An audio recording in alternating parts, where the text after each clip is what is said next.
I'm going to hand straight over to Martin, who's going to give some theoretical contextualisation for this afternoon's session. Thank you, Martin. So I just want to talk through one or two theoretical aspects and contextualise the session this afternoon. So we're thinking, as we always are in Listen, Imagine, Compose, about the young composers that we're working with. And I wanted to begin just by looking at, last year was a bit of a bumper year for reports. Here's some reports from 2019. Some of them you will be familiar with them, some you might not be. And there was one in the Social Mobility Commission that struck me as quite interesting, when a year 10 pupil at an anonymised school, can I say this, said, "I'll definitely keep up playing my instrument, but I doubt I'll ever do anything professional with it. Something like being a composer or something would be like amazing, but I can't really see it happening." And I thought this was a really interesting comment in a totally non-music based report. Because then when we work to music reports, I'm not going to read them to you and you know, that gets a bit tedious.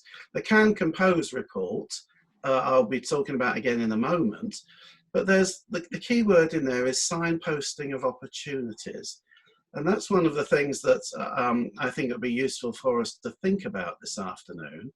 Then we also had the Music Commission report last year, and they said things like, in the fourth line down, an attached musician, composer, or ensemble, when they're talking about what's going on in schools already. And one of the things that I want to think about, and I'd like us to think about, is how we do that, and how, for example, we can work with hubs to do that. So the Can Compose report, which is a Sound and Music publication, talked about outcomes to address barriers. And really, we are looking this afternoon at a number of these. And one of them, the first one, is about more opportunities, then about relevance and diversity, and we hope we'll talk about that. We need to think about training, support and resources, and I think this afternoon's session falls into that. That's what this session is. But it would be useful if we can talk about progression pathways. And I think that those of us involved would say more value should be placed on composing. The national plan, if we think back to 2011, did talk about a little bit about things. And this is where the role of hubs come in. And I think that one of the issues that we have in music, and the national plan recognised this, is the number of different specialisms, instruments, genres, styles, compositions and technologies. And there's a whole raft of things that music educators need to deal with. And it's thinking about those. Then to bring it straight into why we're doing it, we did a survey, this is Birmingham based, but I have no reason to believe why it shouldn't apply across the board, that a survey of Birmingham music teachers in 2018 said that they wanted more support with, amongst everything else, composing. And in that same survey, we asked Birmingham music teachers, what are you actually doing with your Key Stage 3? You may or may not be able to see this. Some of the words, the things get a bit small. But interesting, these are the topics that they taught in 2018. And songwriting comes out as being the top. And then there's a whole raft of other things, including free composing down here. One of the things that I thought in this comment on the right, we can't actually tell from the title where composing is. And in the Key Stage 3 curriculum, it could be everywhere. And I think that's an important point to think about. Where is the composing in the curriculum as well as beyond the curriculum? This is a slide that came from a few years ago, and this was the musical progressions round table. And I don't know how many people have seen this slide. Thank you, Kevin. But this is the, and a number of other hands waving at me, excellent. This is the idea of musical progression environments. And in its original form, that wavy lines in the background was definitely in 3D. And all these things were connected together. But one of the things that this afternoon I'd like us to be thinking about is the idea of two things. One of them is progression, and the other one is progression routes, because I do think in music we have an issue with both of those. So here's some questions. or thoughts, what does progression look like and sound like in young composers? We are familiar, I think we're all familiar. I had a very interesting, no, let's not digress by saying what was going on Twitter, but we know about graded music exams. Is that a model that we sort of have in our minds, or are we extrapolating from what goes on when we do Key Stage 4 exams? Is that how we think of it? There was something I'd written with some colleagues that went into the Music Commission report, and I'd written it about whole class ensemble teaching, and I wondered, what are the composing equivalents of progression routes for young composers? So how do you go? What's the progression route equivalent of whole class ensemble teaching, school band, area band, music centre band? What are the composing words that we use there for young composers? So what do we need to put in place there?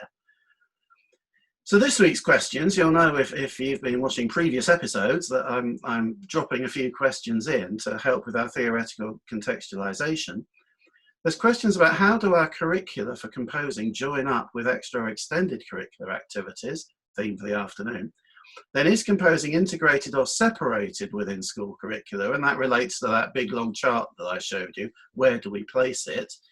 Then for all of us to think about how do we foster progression within our own contexts, and a question for us to address with our hubs. What progression routes are available via our local music hubs? That's addressed to people in England, by the way, and I've noticed from sign-ups we've got people from all over the place. What's the equivalent in where you are? How do we spot talent for composing? Does style and genre matter? And then there's the things about what support is available.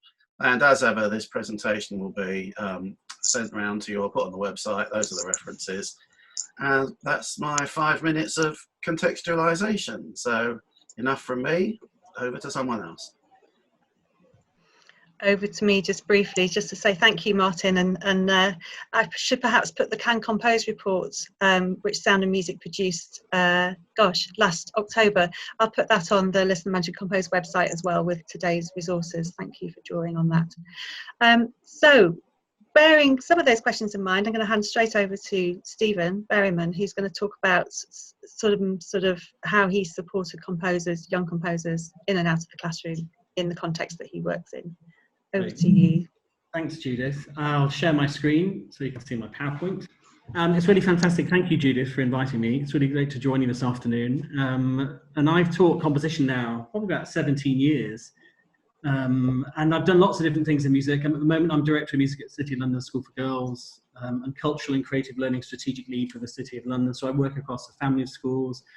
I've done composing projects for a few organisations. I've composed myself a little bit and some research, examining, off-qual. So I've been heavily involved in composing as a composer, teaching composition, taught at the Royal Academy and Trinity. So it's a real obsession for mine. So I'm really pleased to join you this afternoon because actually when I started teaching back in 2004, it became quite quickly apparent that teachers found composing quite scary. That they couldn't really talk about it, they found it a bit strange. And so as I was embarking on my PhD, I felt being a teacher and being able to teach composition while I was pursuing my own compositional study just went in such close tandem. And during my teaching, I've even written a musical for the school. So I'm very flexible in what I write because I just thought it's a perfect laboratory for not only for improving my own teaching as a composer, but also for creating some things. And I thrive on collaboration. I love working with people. And so I started doing composition clubs fairly early in my career because what I noticed was, whilst classroom music is the ideal ground for us to do this kind of creative work, I always wanted more. So in my first teaching job in a boarding school in Dorset, I'm not sure it's near Kevin, it might be, I started an improvisation club, very much just, it wasn't based on any style, it was just anyone who wanted to come along, we'll create music together. And that was very much inspired by the workshop leadership program I'd done at Guildhall. It's called Guildhall Connect back then. It might have a different name now. I think it's Creative Learning. And it was quite fun. I mean, it's so hard, isn't it? Because people have so much musical baggage about what's right and what's wrong. And it took me a while to get them to let go of that. And the way I helped them let go of all that baggage was to put rather peculiar musical choices in very different contexts. So, for example, in a group, we created music for a mystery cycle plays. This must have been 2007. And we used a gamelan, and it was using Slipknot themes and material that the pupils brought. So very much it's about what do the pupils bring and how can we use your interests and musical material to create something new. And so that was my first iteration of a composing club, was something we did together and something we did by using the pupils' musical interests. And when I moved to my second school, the musical composing club I created was for the primary, so for year 3 to 6, and it was simply because they had an activity slot on the timetable and they needed it filling. So I said, fine, I'll have them, I'll do something. And I had 9 girls, and they put me in a computer room. So, it's the only room we've got, here's a computer room, and we had things like Sibelius. And so, okay, fine, let's use Sibelius. And that was my next version of the composing club. And obviously at the time I thought, this is going to be quite hard. What are we going to do? And it very much was about letting them discover the software. So I didn't give them any remit initially. I just wanted them to play with the software and experiment. And I suppose at the beginning for them, they had so much fun just visually looking at, clicking in crazy high notes, clicking in crazy low notes, because it was quite funny. But it was really interesting for me to see that actually there is a space for composing right to the earliest phase, to have them a space where they can compose freely, and experiment with sound, because they got so much out of it so early on. But the reason why I was so keen, particularly when I was in my second job, was to make composing have equal status to performing. And that's why I was quite keen to have an extracurricular club for composing. And we had one for the primary, and I also created one for year 7, 8 and 9. And my motivation for doing that was to give pupils the space to create music that wasn't connected to the curriculum. But also I recognised that when I was at school, it was my class music teacher back in year 8 who noticed, oh, you seem to like writing music. And he would give me little projects. He'd give me a piece of music. I remember he gave me the Poulenc Flute Sonata and said, why don't you have a go writing something like this? Or why don't you write a song? I found this. Why don't you see if you can make use of this chord? So he was encouraging me and motivating me beyond the curriculum. And that's really stuck with me. So when I was a teacher, I thought, I'm going to do the same thing. Well, I am a teacher. That I want to see, can I find those next composers in my groups? Can I give them the space to create? And can I give them little projects to do? Here's a photo of a more recent composing club I've done in my current school. So they work often in pairs. So that's a year 3 and a year 5 working together. And they're using note flight. They're quite, lots of them are instrumentalists, so they can use instruments, but often, and I don't know, other colleagues might say, the challenges of resourcing and spacing, that we have to work where we've got a space.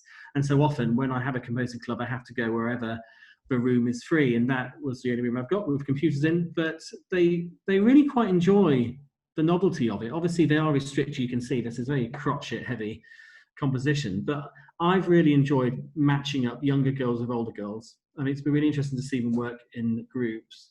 But a lot of the work I've done with these early composing clubs has been about developing their software skills, because I found that they're such useful tools for them to develop some kind of creativity, particularly if they're not an instrumentalist or they don't have instrumental skill they can use. But it was all born out of the necessity to use the room I had, and I had a computer room free. But they just progressed so rapidly. I was just really shocked by how quickly very young pupils could rapidly assimilate the functionality of software, such as note flight. And they find Sibelius more challenging. Note flight was a little bit more intuitive, but they flourished. They could create things, and they had that sense of accomplishment really rapidly. They felt like, wow, I've created some music. And just creating that atmosphere of there's no right, there's no wrong. And we built that often, I think, by working in pairs. They felt so much more confident when we worked with someone else. And we always worked on very short things. So I wasn't asking them to write a symphony or write an extended incidental music for a play. I would often ask them to write miniatures. And I mean, really microscopic things. It could be 2 or 3 bars, it could be a page, but things that were very, very carefully contained. And gradually, after I did lots of short tasks, what usually happened is that pupils would start to make their own decisions about what they want to write once they've got a bit of confidence with the software, or a bit of confidence about what they like to write. So I'll give them then the space. After probably 3 or 4 weeks of doing very directive activities, they start to move on writing their own music. And you really quickly see those that have just an interest in composing. And often you might see them generate tons of stuff. They write reams and reams of music, or they obsess about the minuscule details of something. So they really, they manicure the dynamics and the articulation. So you quickly see someone who's just got that keen oral awareness, someone who really cares about the quality of sound. And it's the kind of people that will say, I don't like the way Sibelius plays this, it's not doing it the right way. And I know straight away that this is someone that has an interest in composing because they care about the sound rather than what it looks like. And as well as working with these regular clubs, I've also created kind of project-based work. I love doing collaborative composition. I love students working in groups because it often empowers them to generate far much more material and far quicker when they work in collaboration. And we had a special event at my current school to celebrate the 125th. And so I set a group of girls the challenge of writing a song for the school. This was an extracurricular activity, so nothing to do with the curriculum. And there's Sigrun Griffiths, who helped to facilitate the workshops, very much about writing music. The words came from the girls, the melodic ideas came from the girls, and Sigrun just used her workshop leading skills to facilitate something into a composition. So I'll just play you a little bit of a clip, which I put in the PowerPoint. This is from a rehearsal. I'll just play a little bit, but all of this material, the melodic gestures, the words, all come from the girls working together over a period of 10 weeks.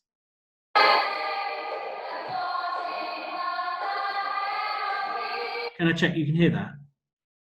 Can everyone hear? Great.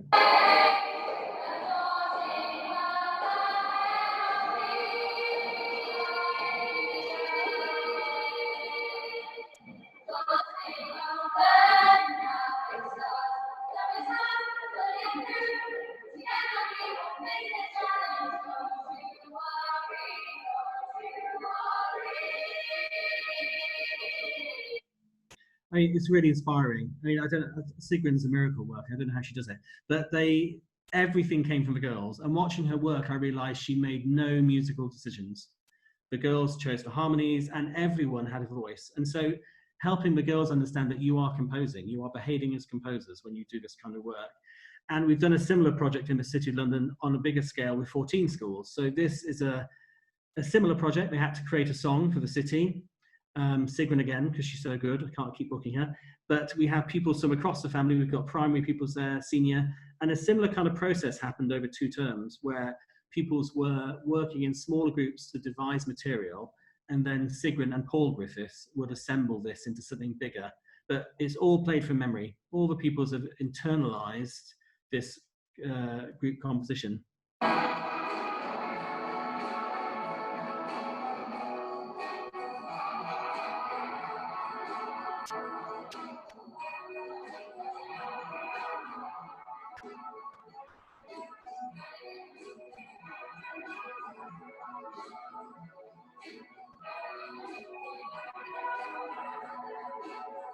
I know time's so short. I'll move on quickly. And then thinking about what Martin was saying at the beginning about progression routes, I've always been quite keen to make sure, as well as being incredibly inclusive, that the more able musicians also had a chance to develop their composition skills. So we've had visiting composers who have done, again, short projects where, say, string quartet writing, but also I just love group composition. And same thing, Paul Griffiths came back and worked with all our music scholars. So everyone you can see on the screen here, they've all got grade 8 on their instrument. They're very accomplished performers, and same kind of process that they worked together to create a piece to celebrate the school in its 125th year. And this was performed at the Barbican. I think this is a rehearsal clip as well.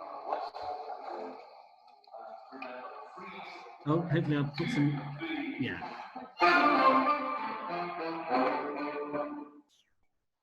Oh, that was it. That's a very short clip. I thought I'd put a different one in. But I mean, the wonderful thing about the way Paul works is I think he doesn't bring much to the table. the pupils can make suggestions and pupils chime in with gestures and ideas. And I suppose for me, all of these activities, it's about cultivating composery behaviour. It's about all the things we're doing, doodling with ideas, sharing ideas, manipulating ideas. This is what a composer does. And this is why I was doing these composery clubs and these composery projects. It's very much about celebrating composing as something that is of equal importance as performing. But I really found that gradually over time that the pupils wanted to print their compositions off from the club. They wanted to show their parents. They wanted to make a display of them. So we'd have a composer wall. And some pupils would show their class teachers and they would want to celebrate them. We started having composition concerts. We had a department SoundCloud. So it suddenly became something where there's a huge platform for sharing. And then suddenly we found that parents were sending in compositions. And so these are 2 compositions that were sent in by a parent because they were so proud. And I'm equally proud because I think the composing clubs, it starts to make girls excited by composing. They go home and keep doing it. So a year 6 pupil had composed a very psychedelic video. They'd composed a short piano piece and sent this in, etc. I mean, it's quite accomplished already. And this is, again, you said, gosh, this person's able to start to construct a harmonic narrative. And it's amazing. And then another girl, this poem you can see on the side, it's very tiny. This is a year 4 pupil who had written a poem. Her mum had sent in with pride. She'd written a poem and she'd also set this to music. And she's speaking the poem over in some incidental music she'd written.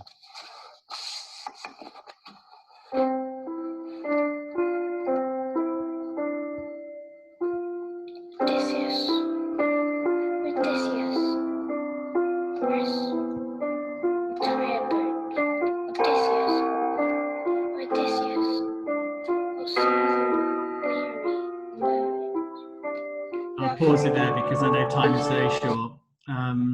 But it's great that even parents are seeing that composing is something that's valid, and they're really proud as well. And so compositions have started to weave themselves into our normal concerts.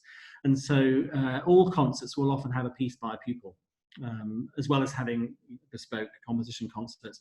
But just to bring back home the kind of things I would do in these composition clubs, initially I set very, very precise limits and obstructions, creative challenges that are very tiny. You can only use major seconds. You can only use 4 notes. You can only use, 1 chord. So just give them real obstructions, because I think I wanted to cultivate that interest in what it sounds like as much as possible, really get them writing these microscopic mini pieces to build their confidence, and then gradually look at giving them something as an inspiration. Say, if you were going to compose a piece about your sister, what would it be like?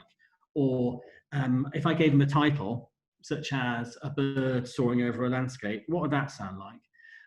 But also I'd give them other people's music. I love the ABRSM Spectrum series. There's lots of short pieces. There's one I always use by Gabriel Jackson, September Chorale.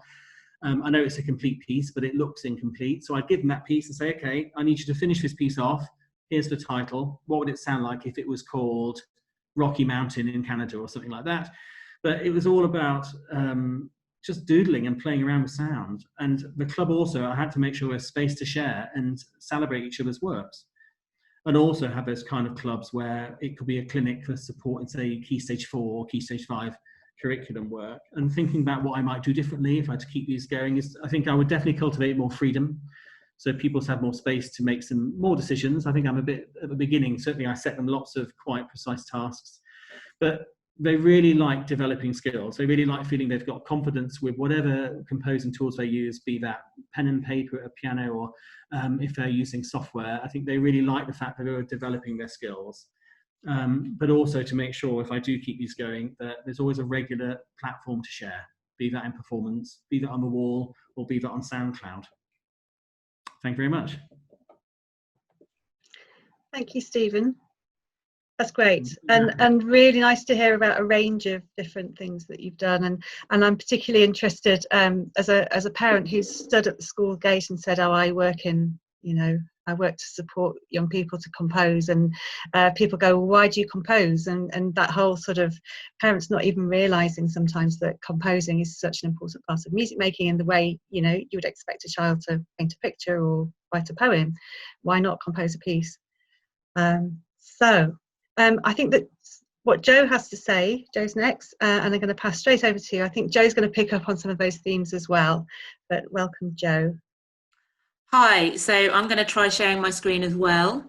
More for me, really, to remember what is what I wanted to say. Can someone give me a thumbs up? Have we got that shared? Excellent. Okay. Okay, so I wanted to talk probably more about in the classroom composing.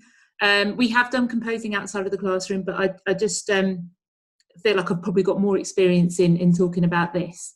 But firstly, I thought I'd just give you a little bit of context as to my where I am. So I teach at Queensbridge School, which is in Birmingham, a mixed comp. We've got 36% pupil premium at the moment. It's going down quite a lot. And we got Platinum Arts Mark in 2019, which we're really proud of, which is obviously a big joint effort with all of the arts in our school. I've been here for probably 15 years, a very long time, and seen the school go through lots of different stages, I would say. So it's been a very interesting journey, and the arts have been very important to the school right from when I began, supported by the fact that the head teacher, well, both head teachers I've worked under are drama specialists, so that I think that really helps them understand the importance of the arts, which is great. It doesn't mean that we don't have battles, but it does help. Okay, so I wanted to start. It's really interesting hearing Stephen, actually, because I feel like I've come from a very different place to him, in that I definitely would have always seen myself as a performer and not a composer, and I think probably that some of you maybe feel the same way. I did a bit of composition at GCSE, but for example, I remember being told off because I put a 7th chord into one of my compositions, and my GCSE teacher said, you know, what are you doing using that chord? You are not old enough to use that chord, take it out. And so I did take it out, and it was all triads and very, very boring. And so that was sort of my experience of GCSE. So obviously at A-level, I just didn't do any composition. We did harmony, we did Bach chorales, I think. I can't remember because I didn't really enjoy it. And then at uni, which was here at Birmingham, I did composition in my first year, but had totally the opposite experience, where instead of telling me that things were too sort of creative or too out there, I got told that all my work was far too tonal and too boring because it was too tonal. So I just was like, oh, this is, you know, I'm not going to compose. And so I gave up on composing, or so I thought. But in fact, what obviously happened is that you never really give up on composing as a musician if you do any sort of playing. I was in a band for quite a while after university. I did the whole touring around, and of course we were improvising all the time. I was writing arrangements, I was helping with songwriting, but I never saw it as a actual composing task. I'm really sorry if you can hear the trumpet. Can you hear the trumpet? Oh, sorry. It's my son's having this lesson, so sorry about that. So I've always said I'm not a composer, and I always felt a bit scared, like Stephen said, about teaching composition because I wasn't a composer. I've also noticed in myself that I have to be really careful about how I teach composition. And just this links back to what Martin said at the beginning about the topics that we teach in Key Stage 3. And I've realised that I have to look very carefully and make sure that I'm not just doing, oh, we've got to get some composition in, so let's do the blues, we'll do chord 1 and chord 4 and chord 5, and you know, and then we'll do some samba, we'll do some composition there. And of course we want to contextualise everything, you know, what we do at Key Stage 3. You want to give it a context, you want to give them the experience of genre and style and where the music comes from, and then you want them to write in response to that. But we've worked hard now to make sure that within our Key Stage 3 schemes there are spaces for much freer composition where they are responding maybe more to so in our Year 7 scheme we have a place where we do a bit of work with Midsummer Night's Dream, and then we say, now you're going to make a piece of music in a group, and it's coming into the forest. So they're not in a genre, they're just making forest, you know, and they come up with all sorts of weird and wonderful things when they do that. And it's about giving those ideas, giving them confidence that those ideas are good, whatever they've come up with, because it's responding to a mood or a picture or a piece of text. And then the other struggle that I have is the Key Stage 4 criteria. I don't teach Key Stage 5, we only go up to GCSE. But Key Stage 4, what I've found is that some compositions do better than others. If you look at the criteria, that, you know, the certain types, for example, I've found that my singers tend to do brilliantly. They do really well because they write a song which obviously has a melody, and then they do all the other bit of it. Can be very simple, it can be very repetitive, but you look at the criteria and it does well.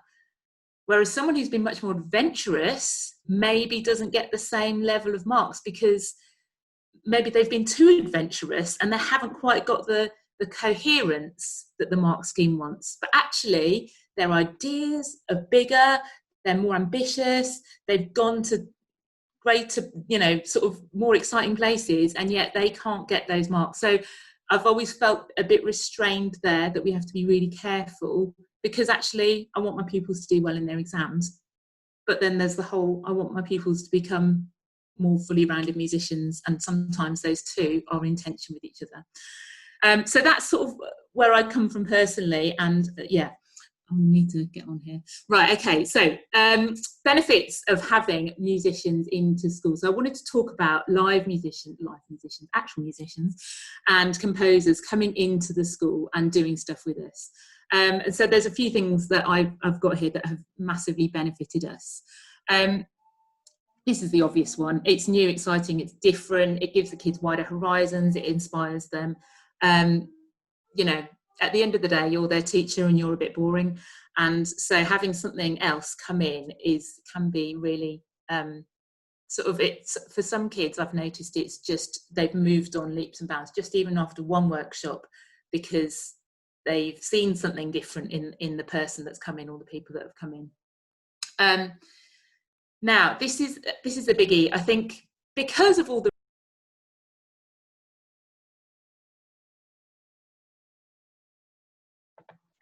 Joe, you've put yourself onto mute. Oh.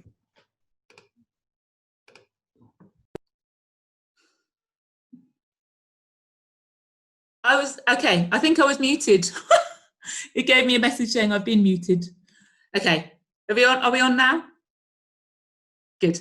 Okay, so because of the restrictions that I talked about before in the curriculum, that I feel, I think sometimes to go to have a workshop where actually every idea, everything that they come up with is treated with respect and it isn't measured against a criteria, is massively important. And this obviously gives us the opportunity to do that, and to give them confidence and belief in their own ideas.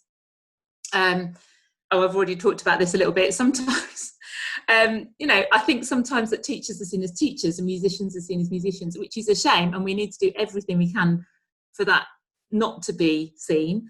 But sometimes in kids' heads, it takes a little bit of a shock to the system, maybe, for them to realise that, you know, you can be a teacher and a musician.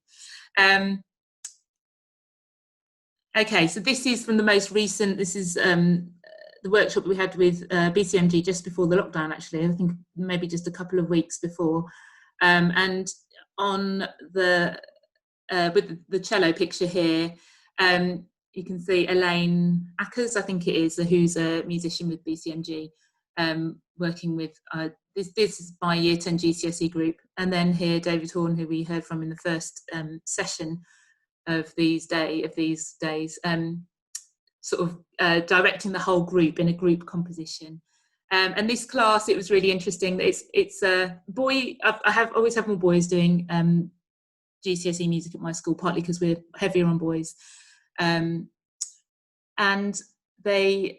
are quite often, you know, this group especially feel quite shy, I would say, of each other. They have a very bantery relationship, and actually the sort of giving them the confidence to suggest things to the group is quite difficult.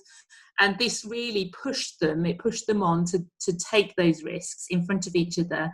Having visitors meant that they weren't, you know, they had to be a bit more maybe well behaved than they would be, because they were aware that someone new was in the room, and someone was asking them to do things that were even more scary maybe than what I would normally ask them, and they rose to that challenge. I just feel really frustrated that I haven't been able to work with them since, very much because obviously we closed. So, but yes, I think the benefit of this workshop, we just had 2 afternoon sessions, you know, it really stretches their horizons, I would say.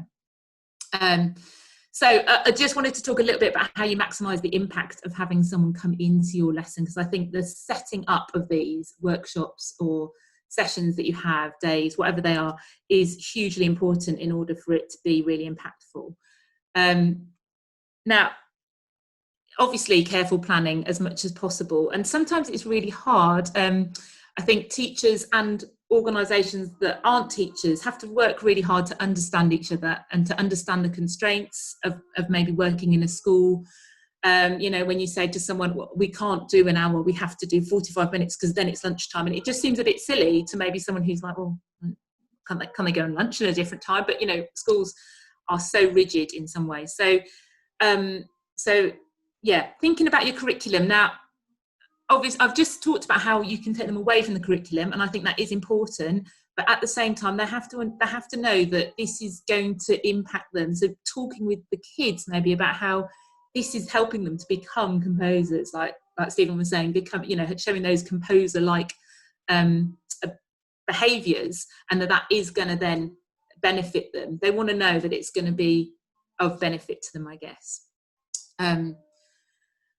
Remembering the roles, I think this is really important. So again, obviously, I would see myself as a musician and a teacher, but I've got to remember in the room that it's my job to make sure that the kids are focused. You know, that's not necessarily the job of the musician or the composer in the room, in that context. And at the same time, I love the fact that I can be the musician as well, and I can join in with the composing, and I can play my violin and you know, all of that. So yeah, willing to get involved practically, I think this is hugely important. If we're not willing to try out some crazy ideas that a composer has suggested, then how can we expect our kids to do the same? So I think it's absolutely imperative that we are willing to do what we are expecting our kids to do.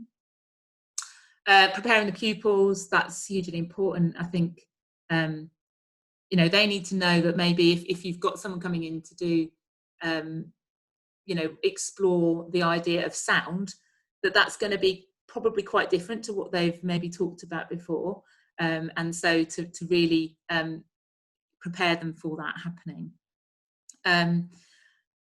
I think that's it. Yes, I've got to the end. I think the last thing I just wanted to say is just going on from what Stephen said. We've several times have done, so we've quite a lot in school, instead of doing maybe your typical production, musical, etc., have done more devised dramatic pieces, and then we've done devised music to go along with that. And that's been massively eye-opening. That has been a bit more extracurricular, obviously, but working on things. So we did a version of Tom's Midnight Garden, it was inspired by Tom's Midnight Garden, where the music was all improvised on the night. Now that was it was a small group of students who were very able, and so that we could have that level of trust between us. I think there was 5 of us all together who were improvising the music.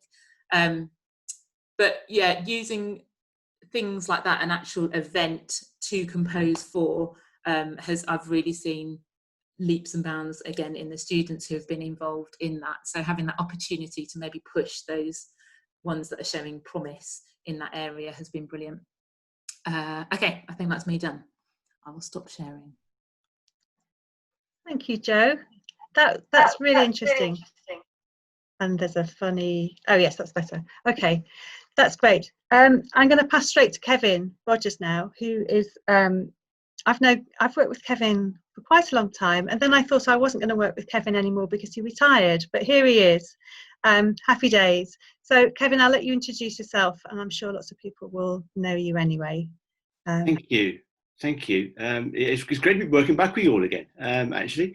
Yeah, I mean, I suppose many of you will know I was a county music inspector with Hampshire County Council for 20 odd years. I retired 18 months ago, and a retirement project, just to keep me occupied really, I created some resources which are now available on the ISM site. I'm hoping you can all see that. Is that showing? Yeah. Which really explores some ideas that I hope we'll pick up certainly on two things that Martin was talking about. One was this idea of value of composing for all students. And the second is possibly around the notions of progression in composing. So just to explain briefly what these resources are and where they are on the ISM website, which obviously I'll give you the actual link later. There's a couple of reports, the long version and a short version, of a report which explores the philosophy of the national curriculum. I suppose people now might call it the intent of the national curriculum. And I've looked at how that has been reflected in changing content, and to some extent in the classroom as well. So there's a couple of reports there, but going alongside that, you'll see there's a whole load of resources which are essentially the major documents to do with national curriculum music over the last 30 odd years. And we pull them all together all in one place. They are, as I said, they're the ISM website. They're free, so if you just want to go and have a read, use them, great. If you have a brief look and think it's not for me, that's also fine. But they're on the ISM website. So can you just nod, because I got this wrong before, can you all see that? Is it? Yeah, good. Okay, so let's go. I should also say that because I've retired, I've kind of lost templates and things. I've got a very, very boring looking PowerPoint, but there you go. I hope it'll do the job for us. So that's where you can get the resources. Do can have a look. If I just focus on the reports though, the focus of these is on curriculum music. Absolutely. I know a lot of us were talking now today about beyond the classroom as well, but what's the foundation for it in the curriculum? All those other parts of a full music education are really important, but the focus of this report is on the curriculum. And it's absolutely on what you might call the strategic thinking of the curriculum. As I said, that word intent has been used a lot in the last year or so, hasn't it? So it's not about the details of what elements do I teach in year 7 and then in year 8 and so on. It's very much the big picture. And what I did was I actually looked at 4 different aspects of this. I looked at the musical understanding as the basis for curriculum intent in 4 areas. First of all, the 20 years before the national curriculum was even introduced. Those giants like Painter and Swanwick, who were so important in introducing us to and developing ideas for a curriculum that was creative and sonic based. I then looked at all the versions of the national curriculum itself. I looked at guidance from all the various versions of the national curriculum authorities that came out. And I also looked at documentation from Ofsted, including both their main reports and their guidance to teachers and others. So what I found was actually a bit of a surprise. Across each of these 4 areas, they followed the same pattern of development. In the beginning, they all said musical understanding is really important, but they didn't really clearly define it. But over time, in each area, gradually we got more explicit statements about why musical understanding was so important. We got definitions in words and musical examples. And I think for us, the musical examples of children's work in the classroom, it's so good to hear examples that we've had already this afternoon from children. And from those definitions and the examples, the identification of progression in learning about musical understanding. So in each of those 4 key areas, we've had very clear expectations that the national curriculum should actually be about musical understanding.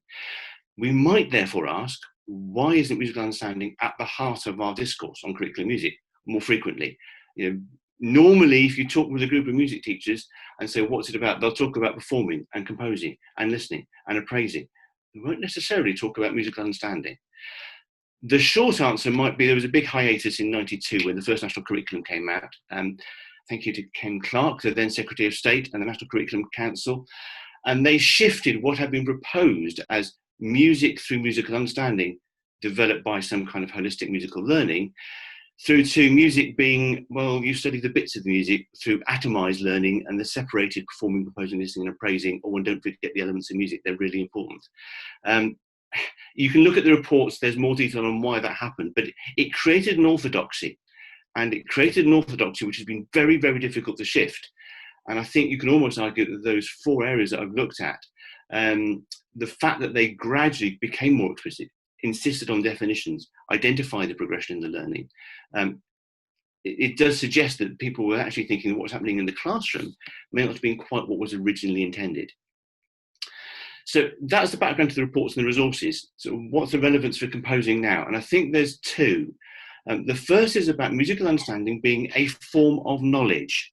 Now, I hope I can explain how this will link into where composing fits with it in a moment. But I want to be very clear. I believe quite clearly that musical understanding is a form of knowledge. And therefore, a music curriculum based on musical understanding is a knowledge curriculum. It's a kind of phrase that senior leaders love to hear these days, isn't it? But we have to be really, really clear with our senior leaders. What we mean by a knowledge curriculum is perhaps not what they normally think of. And at its simplest, I often like to use this phrase from, I think, Swanwick originally. It's knowledge of music. It's that very personal, internalized grasp of how music works and how it offers meaning. And that means it is quite different from other forms of knowledge in music, which are also important. All that skill stuff, and clearly composing fits within those skills, and all the knowledge about music, the kind of facts that maybe some people think should be at the heart of a progression of a knowledge curriculum. So musical understanding as the basis for curriculum is not about skills and concepts specifically, nor is it trying to make us spuriously say, oh yes, we're doing this sort of music, therefore it's a knowledge-based curriculum to match what SLT think is knowledge through English and maths and so on. It's a knowledge all of its own, and it's a very distinctive form of understanding. And as I said earlier, what happened over periods of time is that the progression in this became very clear. And if I can just show you on the resources, if I just go back to them for a moment, I'll point out a couple of areas where you can go and look at some documents which make that very, very clear. It's down here. There's the exemplification of standards site, and there's a very clear file which tells you where to find it and how to use it. Unfortunately, this site was archived by the government some years ago, and using it is a bit of a nightmare, but at least there's some guidance on how to do it. And it does have a whole series of student examples. The other area is the APP. Some of you may remember the Assessing Pupil Progress Guidelines. And so, for instance, here, this guidelines document gives you a complete chart of what progressive musical understanding might be. Just for caveat, remember, it's the first column here that really is the most important one that counts for that. But that marks out that progression in musical understanding really, really clearly. So from there, if we just go back again, just trying to get that's it. So there's the QCA exemplification and the APP, both the charter statements, and there's a full set of guidance notes if you want to do look at that in more detail. But also Ofsted, in their still and wider triennial report of 2012. Interestingly, when they finally got down to pinning themselves to a view about progression, they came up with just 2 sentences for each key stage. And those 2 sentences reinforced very clearly the first sentences of the old levels statements. Now, I don't want to get into a big debate about the levels and their appropriateness. I actually believe the statements themselves were really helpful in providing progression statements. It was the way that SLT expected us to use them, maybe. But here you are. This is a quote from Ofsted about progression in the curriculum for musical understanding, and the diagram that they used. We've actually redesigned it in the report, but both that quote and that diagram are in the report, and you'll see that for each of the key stages, there are just 2 statements. So it's really big, powerful thinking about what the core progression should be in the curriculum. So, what does that mean for composing? I think it means two things. Creating a curriculum which is based on musical understanding changes the function of composing, and it changes the place of composing in the curriculum. So if we deal with the function first, this diagram is also in the report. It's taken from the Key Stage 3 strategy materials, and again there are links to all of this if you go on that great long list of resources. What you can see from this diagram is it says that everything, be it to do with the knowledge side, which is over here, or the practical side over here, and the context that informs everything, as Joe so rightly said, it is all there to support musical understanding. That's the critical thing. Understanding is the heart of it. Everything else leads to and supports and develops that musical understanding. And I was really interested. I mean, I lived through all the introduction of the national curriculum as a teacher, but I'd forgotten this quote.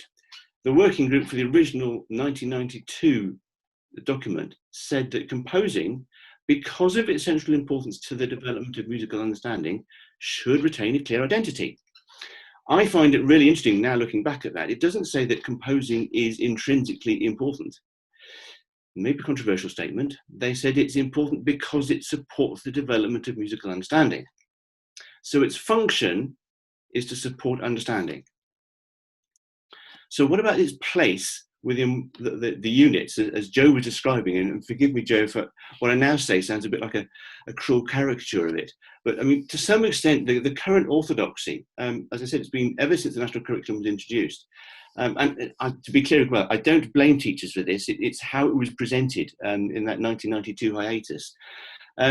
It can be very easy for composing to be tacked on the end of a unit. You know, we've done the context. Maybe if we're doing reggae, you know, we've done Rastafarianism. We've performed Three Little Birds. Oh, we just got time. They can write their own version.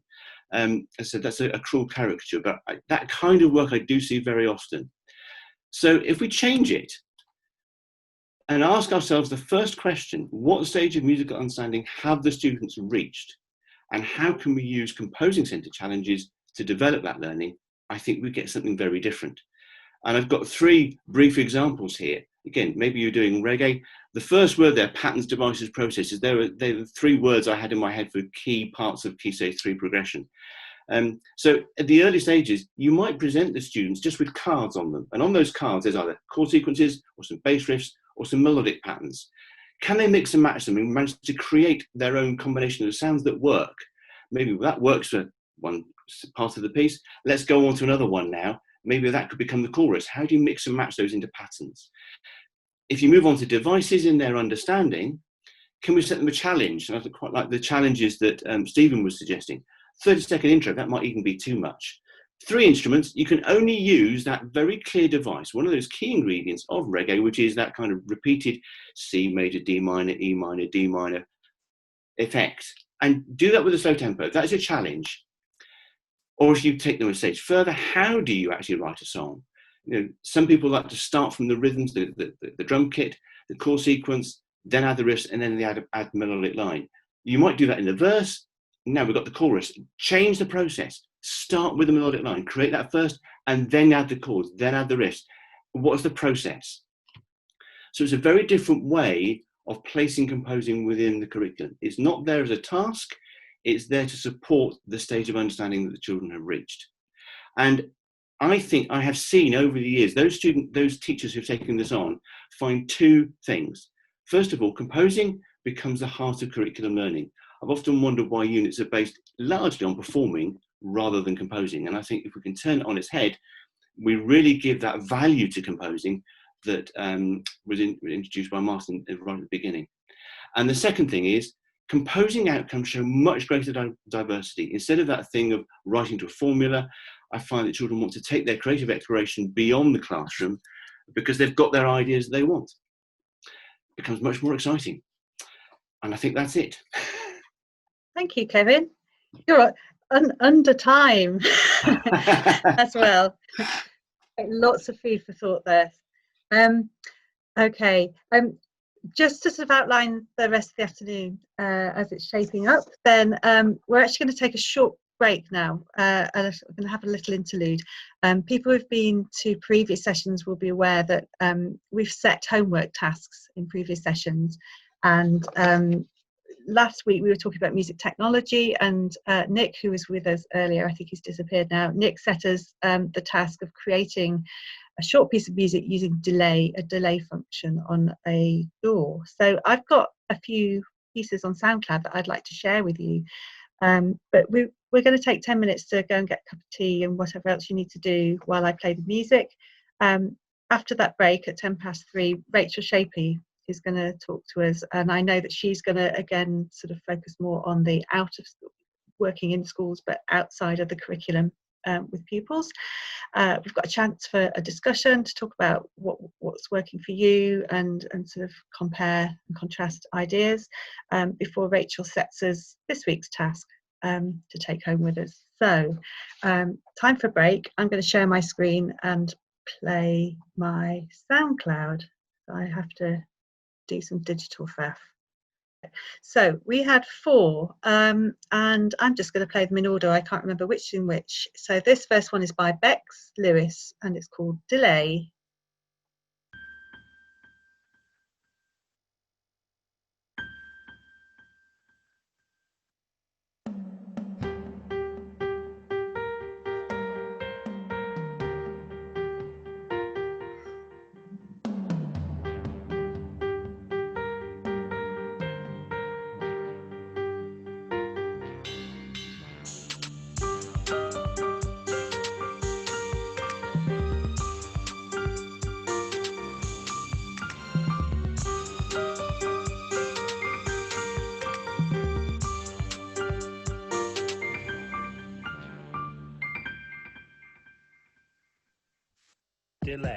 Delay. Okay, so I'll play this again, but this is by Adam Laird. Delay.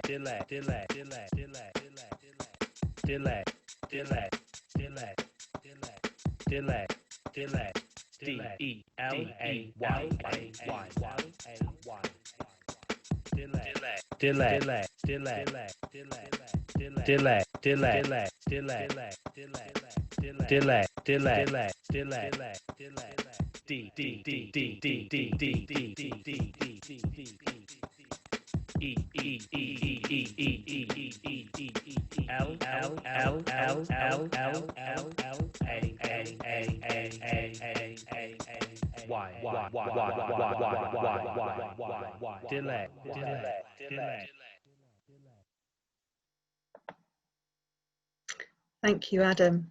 So the next piece is by Florrie Wanders, and it has a title, None of Them Are Ever Coming Back.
And then the final piece is by Frank Byrne.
Great. So I hope that everyone is back with their cups of tea. And without really much further ado, apart from to thanks to the 4 teachers, composers who sent in those pieces. They were really enjoyable, and thank you for putting all that work in. So I'm going to hand straight to Rachel Shapey now. Are you there, Rachel? Okay, hi, I'm Rachel Shapey. I'm a secondary music teacher, and I run a website called icancompose.com. Some of you may have come across it. But I've been asked today to share my experiences of setting up and running a composition club. Now, this is something I've done in 3 different schools, all quite different settings. And so really today I'd like to just share with you some sort of practical tips and advice, things that I've learned along the way, and really get you thinking about provision in your school for the composers. What is there for the composers outside of what you're doing in the classroom? And hopefully by the end you might be thinking that it would be a good idea to set up a composition club. So how did I first come to set up a club like this? Because it's quite a niche and perhaps unusual offering in a school. But really, when I was in NQT, I got my first job in a state school in Coventry. And there was a team of 5 music teachers, which was fantastic. And I remember sitting and looking at the notice board where there was all the extracurricular timetables and ensemble posters, and I thought, wow, if you're a student who plays an instrument here, or you're a singer, you're really well catered for. There's so much going on, 2 or 3 rehearsals every lunchtime and after school. But I thought there's nothing really here for those students who enjoy composing, those students who really like playing around with sounds and creating their own music. So I decided to set up a composing club. It started quite small, first of all, but it then gradually built up, and we ended up having composition concerts, first of all at lunchtime, and then they became bigger, so we'd have them after school and in the evenings, and then we'd sort of regularly have student compositions in our sort of normal concerts. And it really became a really positive part of our extracurricular offering. So I've got a question for you to think about as we go through now. And that is, how are you catering for the musically curious students in your school? It's quite easy, isn't it, for those students who, if they play an instrument or they're a singer, it's almost like they've got a bit of a label. You can easily say, right, you play the violin, so you can go into the orchestra. you're a singer, so come along to the choir, and it's quite easy to slot them in to an appropriate ensemble or group. But what about those students who are composers? They don't really come with that kind of label, because they perhaps don't even know themselves that they're a composer. They wouldn't call themselves a composer. So we need to be on the lookout for those musically curious students. They're the ones who they really enjoy playing around with sound and musical texture. And they're the ones who find some unusual and odd way to play that percussion instrument in the trolley that you'd never even have thought of. They're the ones we need to be identifying and sort of signposting towards something extracurricular outside of the classroom, where they can develop those skills and be nurtured and taken forward. So I've run, as I said, a few composition clubs, and in that time I've identified 4 features of a successful composition club. Now this is all just from my own experience, and by successful I mean a club where the students are engaged, where they're motivated, so they want to come each week, we're not having to nag them to come, and one where they are progressing compositionally in some way. And that will look different for each student. So it'll be quite personal how they're progressing. And those 4 things are being organised, making it relevant for the students, making it enjoyable, it needs to be fun, and also it needs to be safe. And by the last one, I don't mean are we making sure they're not putting their fingers in the plug sockets? I mean, is it a safe area where they feel that they can share their musical ideas without fear of being ridiculed or laughed at or being told that it's rubbish?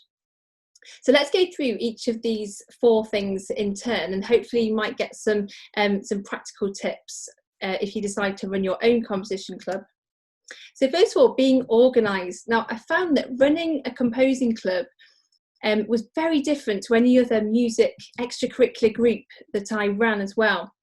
I found that I needed to be really well planned to keep students motivated and focused.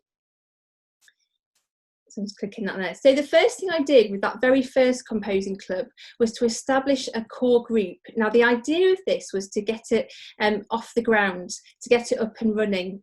So we identified about 10 or so musically curious students, and I invited them along to a meeting to sort of ask them if it was something they would like to join and something they would like to do. And that way it meant that we had a group who were sort of committed and were going to attend regularly, and then they could start getting everybody else sort of curious about the group. It wasn't to make it exclusive at all, it was just to get the composition club established, and that worked pretty well because then other students started asking about it and they wanted to join as well. I then set regular composition tasks. Now this is similar to what Stephen was saying earlier. Some of these tasks were quite small and some of them were longer, and we're going to look at this in a bit more detail later. But setting regular tasks just gave everybody a focus and it kept everyone on task and engaged with what they were doing. And some of them were quite small, sort of like little miniatures, and others were a little bit longer as well. I also found that planning a long time ahead really helped with just getting everything organised. So we used to have a composition sharing session that was at the end of each little project, or at the end of each term or half term, whatever worked at that time.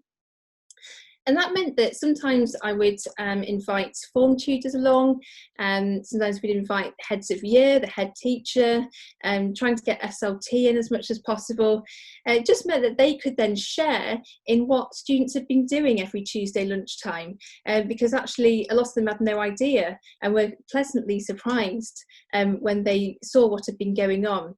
So getting those dates in the diary, because everyone's busy in school, was just really key. It also showed students that their presence was valued and that it was, a valid group for everybody. So I've got 3 more tips here. Just wait for that to come up.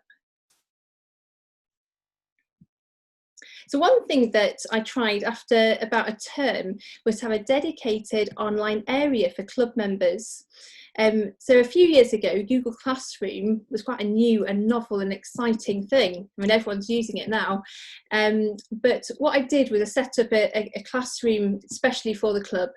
And what I'd do each week was post some materials for that week's session. So it would be things like YouTube clips, perhaps some images, a playlist, some quotes, some web links. And it just meant that everybody had some materials to refer to if they needed some inspiration. And it worked really well because if somebody was off ill or if I was late to the session, it meant that there was something that students could start looking at and listening to while they waited for me to arrive, or if they missed the session. So I'd really recommend that. It doesn't have to be Google Classroom, it could be whatever platform you use. I also made sure we had a routine. This was nothing big, but we'd all meet together at the beginning of the club. So rather than everyone just going off to practice rooms or to computers, we'd all meet together, usually have our chairs in a circle, and we'd all just have a quick chat about what we were working on, and then everyone would go around and just say what they were going to do in the session, and then off they'd go. So just 5 minutes at the beginning, and we'd all just come together quickly at the end, even if it was just to say goodbye, see you next week. And again, that way everyone just felt that their presence was known, and it was just good to have that routine. And finally on this one, get your A-level students involved, or your year 11 students.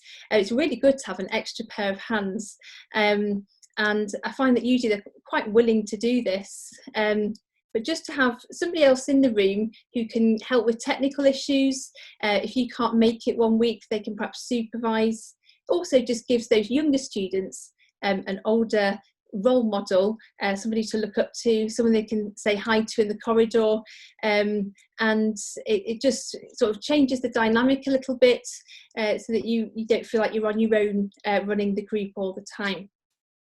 So there's just some tips for getting it organised and sort of off the ground if it's a new venture in your school.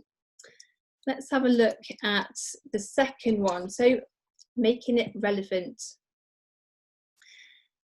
So everybody's time is precious, and our students, you know, if we want them to come along to this group, they're giving up their precious lunchtime or their after school time. And they need to know it's worth their while. You know, they might say, well, what's the point in me coming? We do a bit of composing in lessons. I can compose at home. Why do I need to come to this club? So we need to make sure that there's something of value in it for the students, that we're not just saying, right, off you go. Here's an hour for you to just compose on your own. There needs to be a structure, as we've just looked at. But also I found that having a distinction between the classroom lessons and the club, not that they're mutually exclusive, but having a distinction so that there's something different. And that really helped with the tasks, what sort of composition tasks we set. There needs to be some kind of added value where students feel like it's really worth them coming along to the group. And so I used to set real world composing tasks. And I did this in lessons as well sometimes, but this really became a very successful part of the club. I found that students were more engaged and they felt like they had more purpose. And I'll give you some examples in a minute of the kind of tasks I used to set. But probably one of the most successful was a few years ago, the school I was working in, they were revamping the school website, and they were pumping quite a lot of money into this fantastic new website. And I thought, wouldn't it be great if when somebody comes onto the website, some music starts playing, and what if that music has been composed by a student from the school? That's a great advert for the music department, and it's also a great composing task for the students. I thought it was a great idea. Luckily, SLT did as well. And so we set about, sorry if you can hear my daughter screaming in the background. We set about sort of coming up with our own composition brief. And we set about, we set about coming up with our own composition brief. And sorry about that. And we talked about what kind of music that would be good to have on a website. We didn't want it to be too distracting because people were coming to the site to look at information about the school, and we didn't want it to be something that would make people click off the website, so not anything too dissonant or atonal perhaps, and something that was really uplifting. And so that was a really good project, and students were really engaged with that because they knew that they were writing for a purpose. It was something that people were going to listen to, and there was also an endpoint there. We had a deadline for when the website was going live. So that was very successful and worked particularly well. Just clicking on some other examples here. So there are some other tasks that we've set. So composing a Year 6 Leavers song, that was for their assembly, and they came along to school to perform it. One year we had a particular problem with Year 7 being very rowdy in assembly when they were coming in, and we had a lot of pianists that year in the composition club, so we decided to set the task of creating some music to play whilst Year 7 were walking in to assembly, to sort of calm them down a bit, and that worked really well, and composing a song for the Battle of the Bands competition. So there are some examples of real-world composing tasks that really got students engaged, and it really gave them a purpose with what they were doing. So making sure it's enjoyable. So we want our students, if we want them to come along to this club, we want them to wake up on a Tuesday morning and go, yes, brilliant, it's composition club today. We want them to get to period 3 and think, right, I'm going to grab a sandwich and I'm going to head straight down to the music department. We want them to want to come and not for us to be nagging and always having to cajole them into coming along. And just because we think it's an amazing opportunity and how brilliant it is to be doing some extra composition, students might not always feel the same. So we do need to think about what we're offering here. And so some extra opportunities that you might not normally have in lesson time, for example, it could be using the recording studio. Perhaps that's not normally something you do in Year 8, maybe you don't do it till Year 11 or Year 10. So offering that as part of the composing club. Maybe you start to learn a new programme, and perhaps they get to use Logic rather than just GarageBand. So offering some other opportunities can work really well.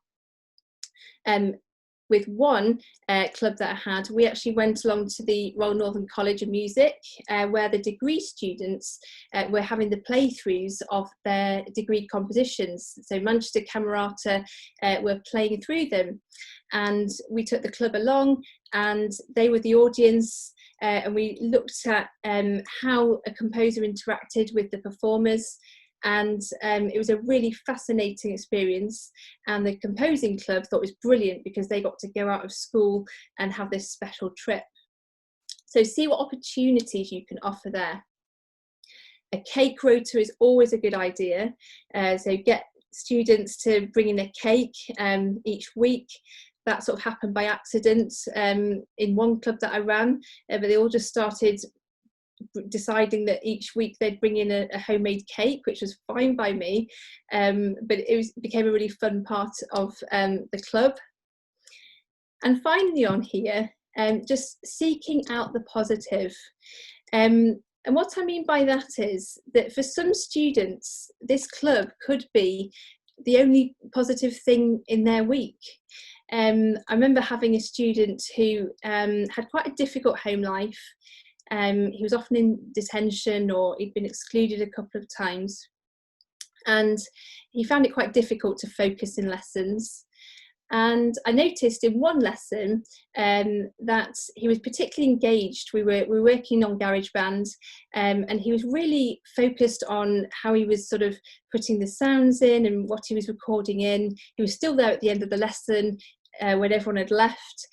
And I thought, I wonder if he'd come along to composing club.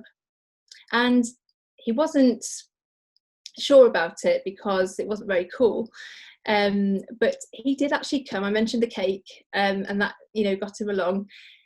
And he came each week for a term, and really seemed to enjoy coming along. He couldn't believe that other students came and just, you know, created their own music in this club, and it became quite a haven for him, I think. And so I spoke to his tutor and his head of year and said that he'd been coming along, and they couldn't believe it. And they listened to what he'd created. They were really impressed. And they were just so pleased to have something positive to say about that student. And we sent a praise postcard home, and it was something really positive for that student. So thinking about those kinds of students, it was really valuable for him.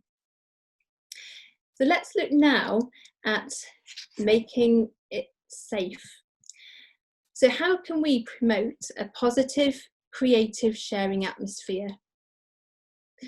Let's remember that this group of students in the club, they might not be normally in a group together. So they might be from different year groups, and they might not know each other very well.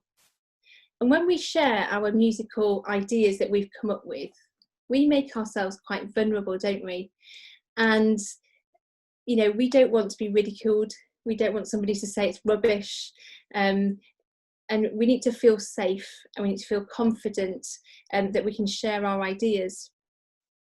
So I found that I needed to work quite hard to do that in some cases. And two things that I did really helped to promote that sort of an atmosphere. So first of all, we started using a sharing board in the classroom.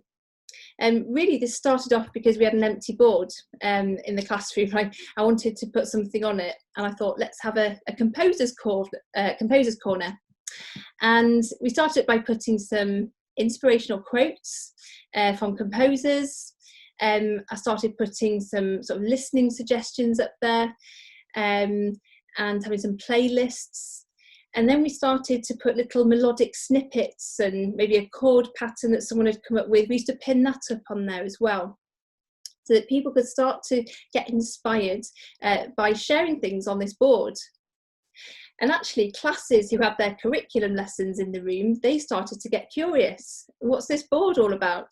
You know, someone was on the piano and they'd start playing the chord pattern, and then that was on the board, and someone would start to play the melody, and it became, you know, really quite a positive thing in that classroom.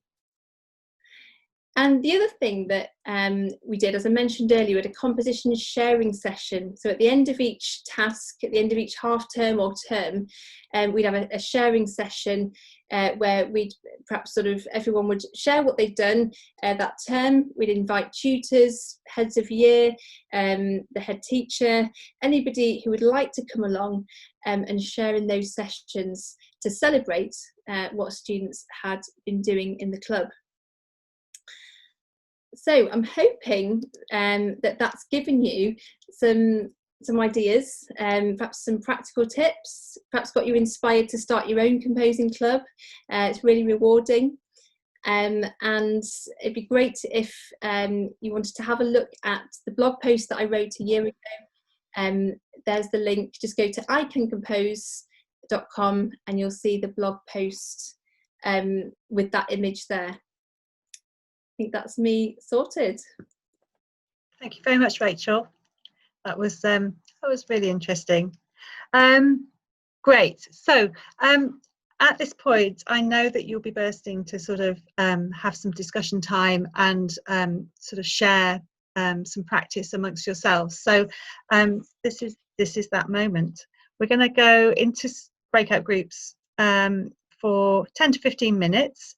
and I've got some questions for you to sort of focus on. I will put them into the chat box in a minute, so that hopefully you will have access to them while you're in the groups. So the questions are these. The first thing is for everybody in the group to sort of share what are you doing, if anything, for composers beyond curriculum time. And then to have a think about, well, of the ideas in the room, what are the similarities and differences, are the sort of themes emerging there?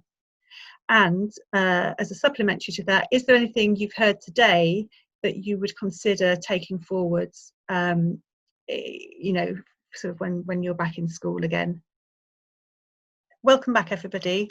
We're going to spend 5 minutes now asking a representative from each group to just take us through what their group discussed. So just to recap, then it was to sort of say what were the things that you're doing at the present time, are there any similarities and themes to be drawn from that, and what might you do going forwards to support young composers. So I don't know if anybody can remember what group they're in. If somebody remembers being in group 1 and they're going to be the spokesperson, please speak now.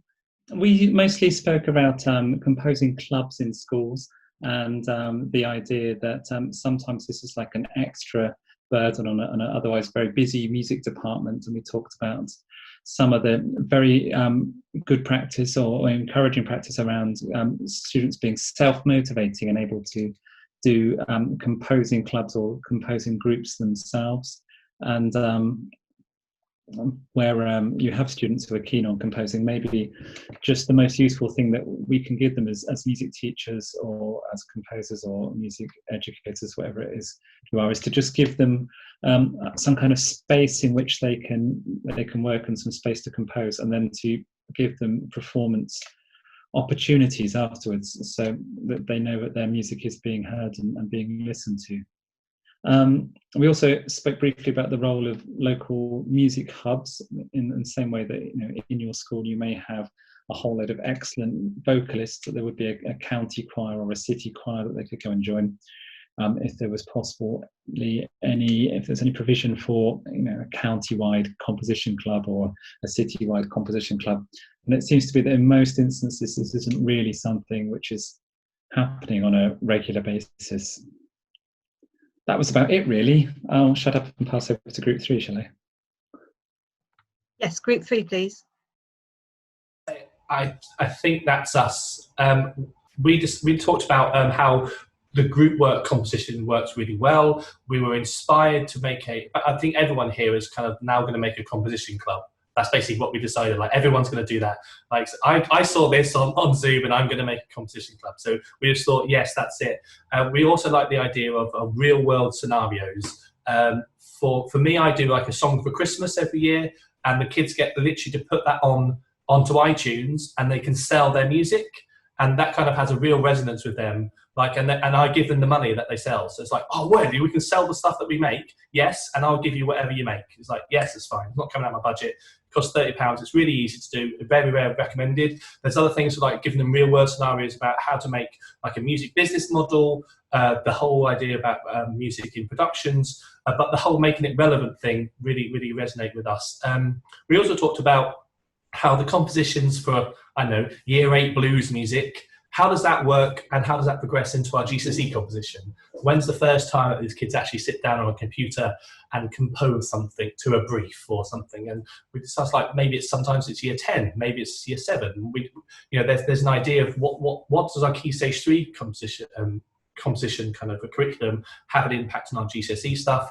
And then we also talked about we need to make it relevant. I brought this up, like, all the composition that we've done is great, it's fun, and it kind of, we need to do it because it affects our GCSE numbers. And I'm sure many of us, like, we are doing all our fun stuff in year 9 to make sure we've got a year 10 class next year.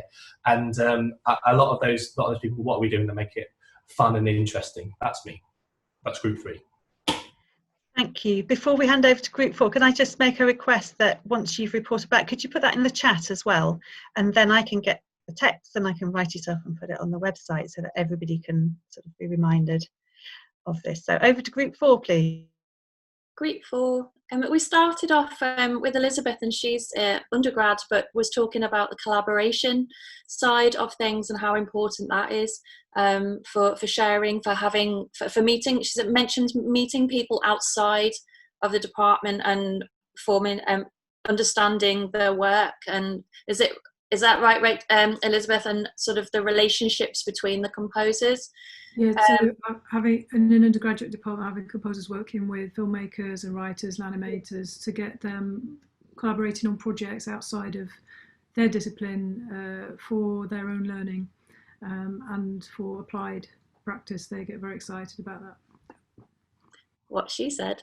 I mentioned that I flipped a choir because it was after Christmas. I was struggling with staffing because everybody left, and I was struggling with new exams. I had so much work to do that I wasn't really able to put the time into choir. The numbers dropped. I couldn't build them up again. I've only been there 6 months anyway.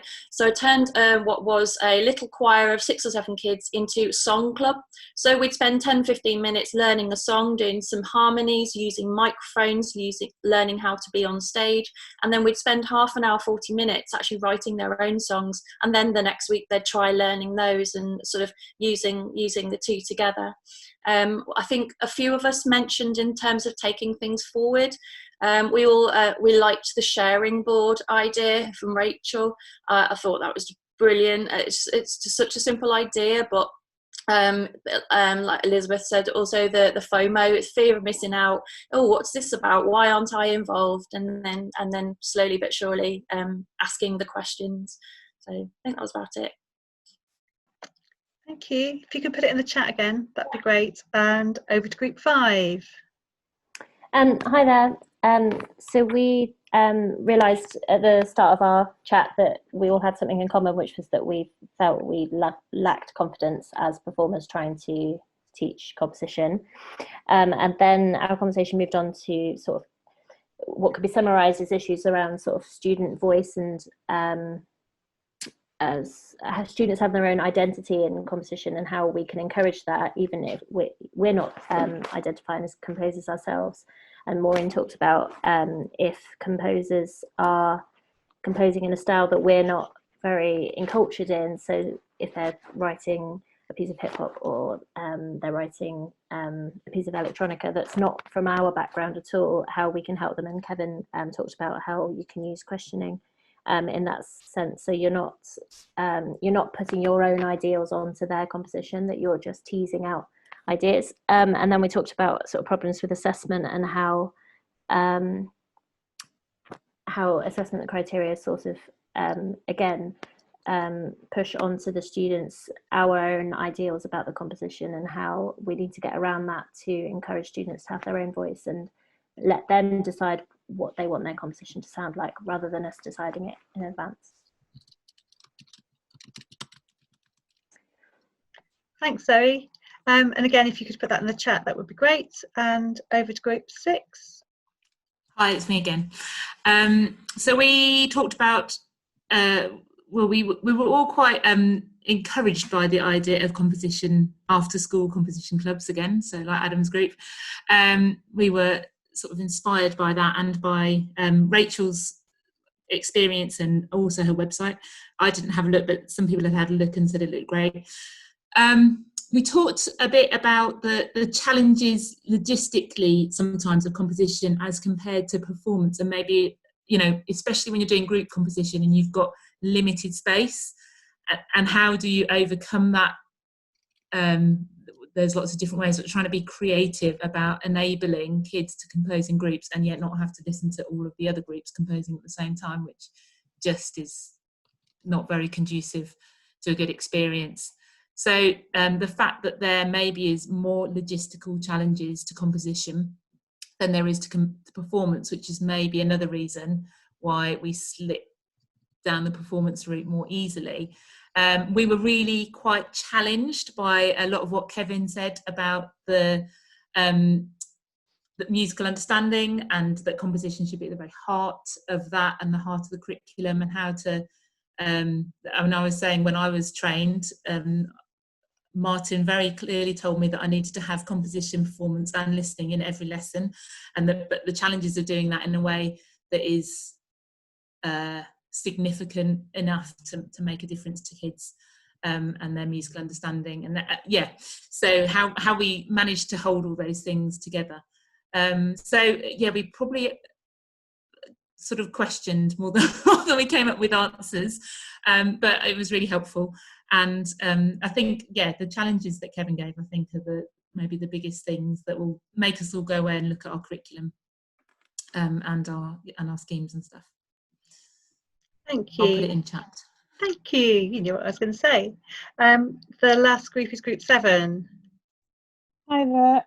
I think we were racing against the countdown timer and seeing it slowly go down to 1. So I'm hoping I'm going to cover what was said in the group to the best of my ability. So we talked about how with the composition as an exam-based thing where there's a lot of tension or some tension between being free as composers, but then trying to put that into the confines of an exam criteria.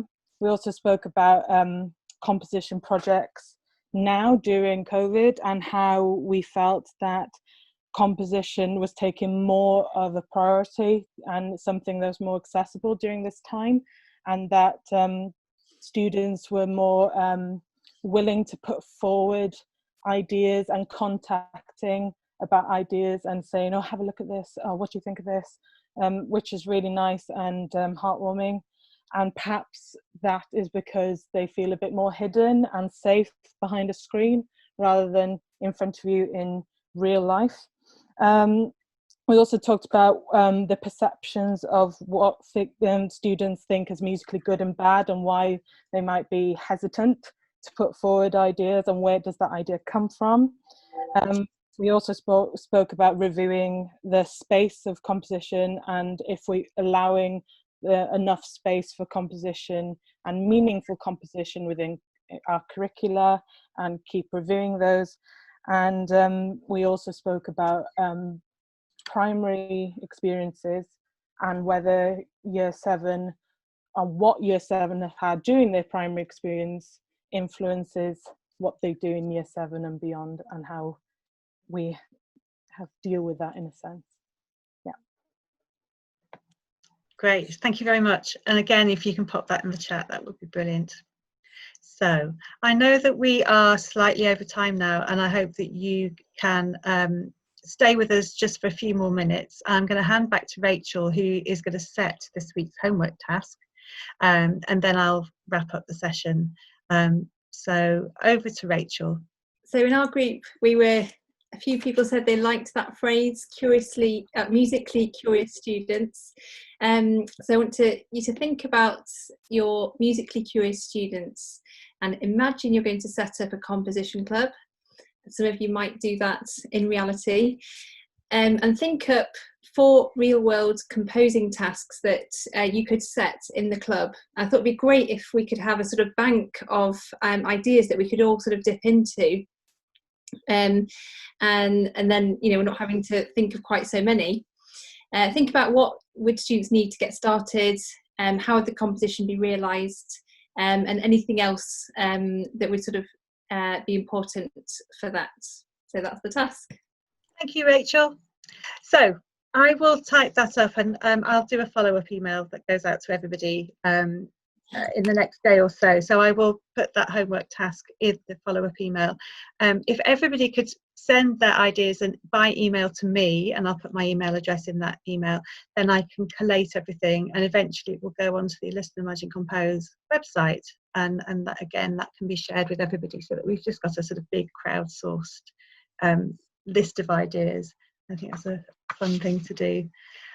So yeah, next week we're back again, same time, same place, and we are talking about composing and improvising with instrumentalists. So thinking about instrumental learning and how composing and improvisation might feed into that, rather than keeping all these areas of musical learning separate. What else was I going to say? Obviously I'll write up all of this, and if you're interested in developing your sort of your work around the teaching and learning of composing, the Listen, Imagine, Compose partnership works with Birmingham City University, and we have a master's course, and we're currently having people sign up for that. It will start in October. Sound and Music runs it's usually a residential summer school for young people aged 14 to 18 who usually come to us at the Purcell School for a residential week. Obviously we can't run that this year, but we are doing a sort of digital online version in August, so we still have a few places available. So if you've got any pupils in that age group who might be interested in signing up for the week, then send them our way. I'll put a web link again in the follow-up email. And I just want to say a big thank you to all our guests, and for all of you for giving us 2 hours of your time and for sharing your ideas and enthusiasm. Thank you very much, and see you soon. Bye.